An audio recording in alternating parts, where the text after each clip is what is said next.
Bapa yang ada di dalam kerajaan surga, kami mengucap syukur jikalau hari ini Tuhan kami diajarkan bagaimana melihat perbedaan antara pembenaran dan kebenaran itu sendiri. Tuhan berikan hikmat akal budi yang luar biasa pada kami pada pagi ini Tuhan, agar kami bisa membedakan dengan jelas dan kami bisa merasakan bagaimana perbedaan hal itu dan apa langkah-langkah yang kami lakukan di dalam batin kami agar kami berubah Tuhan menuju sesuatu yang apa yang sudah difirmankan oleh Engkau.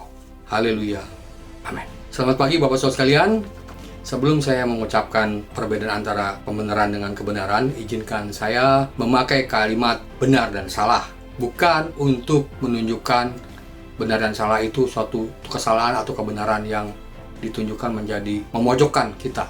Tapi intinya satu, agar kita mengerti perbedaan antara pembenaran dan kebenaran. Pembenaran adalah hasil persaingan antara akal dan perasaan kita.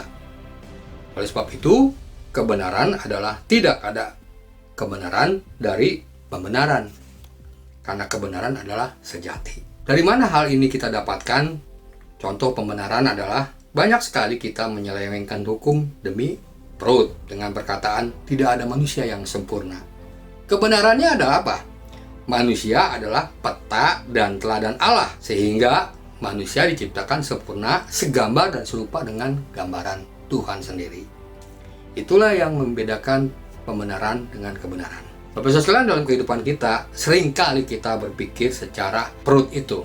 Contoh, boleh nggak kita mendapat kedudukan? Boleh nggak kita mendapat kehormatan? Boleh nggak kita sanggup memberi? Dan boleh nggak kita sanggup membeli apapun? Bapak Saudara sekalian, saya katakan tidak salah pada saat kita tidak berfokus pada hal tersebut. Tapi kalau itu dijadikan pembenaran, maka inilah yang menjadi pertanyaan-pertanyaannya. Yang pertama, kalau keempat tadi salah dianggap benar jika karena perut, dan akibatnya kalau keempat hal tadi terkait karena perut bisa diterjemahkan menjadi keinginan atau ketidakpuasan sebagai manusia. Yang ketiga, kalau keinginan itu menjadi pembenaran karena tanpa sensor benar mana salah, maka hasilnya kita menjadi manusia saleh superficial. Artinya hidup dari kebohongan demi kebohongan untuk pembenaran tersebut. Sehingga apa yang dikatakan oleh Yesus dalam Yohanes 10 ayat 10 mengatakan banyak hal yang perlu dipertanyakan agar kita hidup benar, bukan sekedar dibenarkan.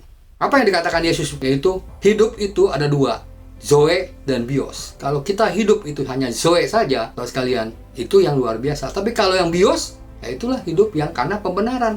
Jika hidup dari hasil pembenaran-pembenaran, maka hidup kita jadi apa ya? Ya itulah yang saya bilang, hidup karena bios jadi zombie. Berpikir benar bukan hasil pembenaran. Apa yang ingin orang lakukan terhadap dirimu, perbuatlah demikian kepada orang lain.